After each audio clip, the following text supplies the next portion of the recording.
So welcome back to the social class for class 8. Today we'll discuss and we'll study the new chapter, and that will be the chapter 9, Women, Caste and the Reform.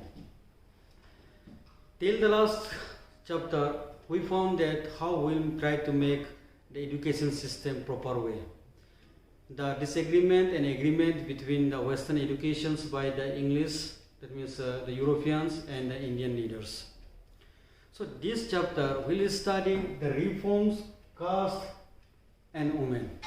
How the systems are changing of the peoples, of their thought and their life. And what the problems are faced in Indian society. We also know that like Indian societies are divided into 4 stratifications, like Brahmin, Khatriyas, Vaishyas, Sudras. So in Hindu society it's more rigidity for the women and more problem for the women, because it's believed that in society the male dominant society, the male should be overruled. But there also found that we found problems like educations and girls and women especially. So on that point, the Indian reformers, the Indian social workers, they try to eliminate the social evil which they are faced problem and during those time. So out of that, like the Sati Pratha system, the child marriage system, like dowry systems, which we refer them as the social evil. So the things we discuss in this chapter and today's sessions. So as far that we'll go to the past point, it is the working toward the change. In this working toward the change, now how we try to change the society to normalize. Because as I already said that the female sectors are ignored in the society mostly, and they believe that they should be confining in the 4 walls of the room. They should not be go out. Whenever they have to go out, they should be cover their face and go out. So some restrictions are there for the women more there, and they believe that male members should be the bread earners. They should be go out and whatever they like they can do. So especially due to the rigidity of the Hindu society, it's make a problem there. So let's make a change here. So out of that we found like a social reformers like the Raja Ram Mohan Roy. We already know that Raja Ram Mohan Roy, who founded a Brahmo Sabha. Later it was changed into a Brahma Samaj in Calcutta.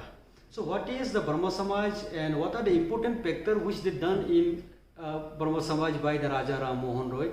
Here we found the important factors like Sati Pratha system and banning of Sati Pratha system in 1829 with the help of William Bentinck, who was the viceroy during those times. So Raja Ram Mohan Roy tried to be upliftment of the women cause more there, how the women are suffering in the society, and that suffering of the society should be minimized. Women should also be go together with the male members. Women should also be treating as like the male and equally share the society. So that is their basic idea there. So now you have to be understand what is mean the Sati Pratha system.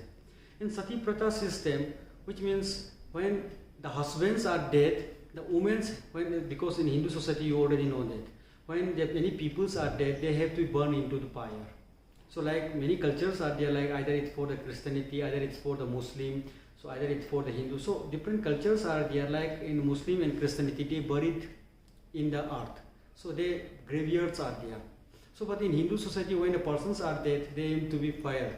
That they have to be funeral systems are there where their dead bodies are burned. So as per that, as per the Sati Pratha system, when their husband, that means male member, their husbands are there, if the females are there, so when the husbands are burned into the fire, so female also have to be jump into the fire and they should be die with the husband. So that is the evil society which we found there. The females are not doing anything there. So when the persons are dead, so unnecessarily why they are also sacrificing their life? Because when the person maybe die, it's very difficult to understand when they will die. Tomorrow, day after tomorrow, or after 1 year, 2 years, 3 years, whenever they can be die. But unnecessarily, if the husbands are died and women should also to be sacrificed their life. So this is the social evil which we found here. So generally we found that due to the superstitions, they believing that while the husbands are died past, then females should also to be jumped. So that means they believe that the females are like evil. Due to the female, their husbands are dead. So that's their believing of the Indian traditions during those times, especially in Hindu. So in that Sati Pratha system, when their husbands are burned into the fire and when the dead bodies are buried, and during those time female also have to be jump into the fire, and they should also be die with the husband. So their practices are abolished by the Raja Ram Mohan Roy in 1829 with the help of the William Bendix, and it is a good achievement for the Hindu society, especially after that the banning of that cultures of the burning and died with the husbands are came to an end.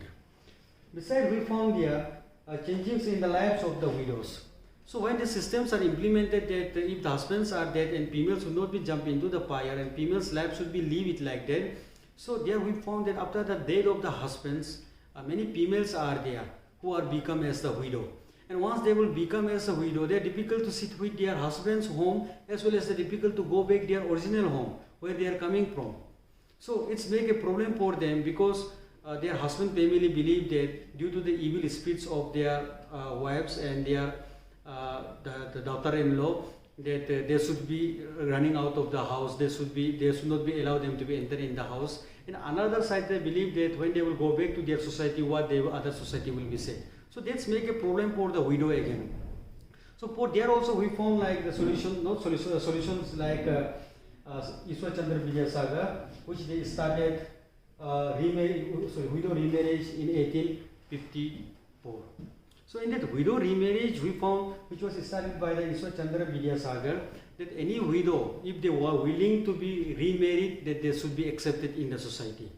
If the widows are there, if the persons want to be loved again and again they want to live their life, or either they will do remarriage to some other people in other society, then they should be allowed.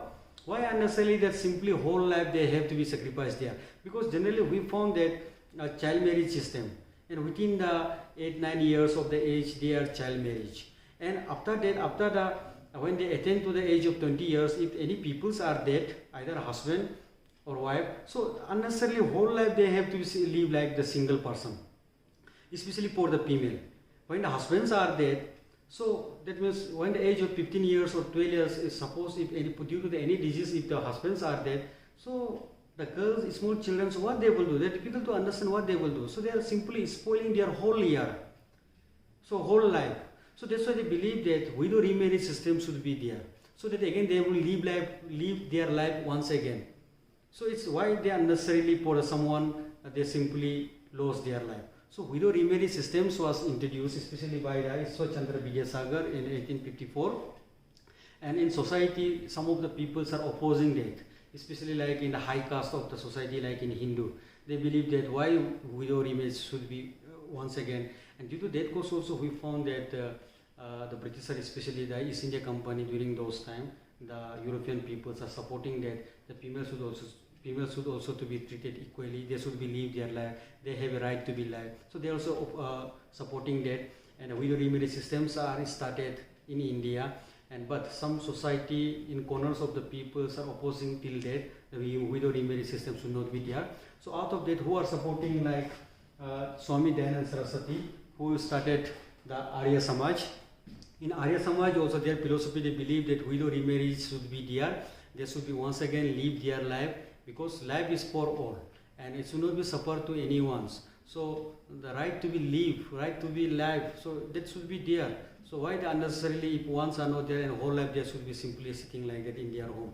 So as per the Swami Dayananda Saraswati, in Arya Samaj also they believe that widow remarriage system should be there, and so that they can bring up the people in the society more prosperity. So some of the society in corners is still opposing on that ideas, and they are not believing on that. So later sections it was totally abolished, and widow remarriage system is still we found still there. So for today that much only there, and this is the only starting sessions for chapter 9, and the remaining of these chapters and topic I will explain it in the next session. So for today that much only there. If you have any doubt and any difficulties to be understand, as usually I say that to be, you can be ask me without any hesitations. So this is the only introduction process which I started today for the chapter 9, and the remaining I will do it the next sessions. So for today that much only there. Thank you.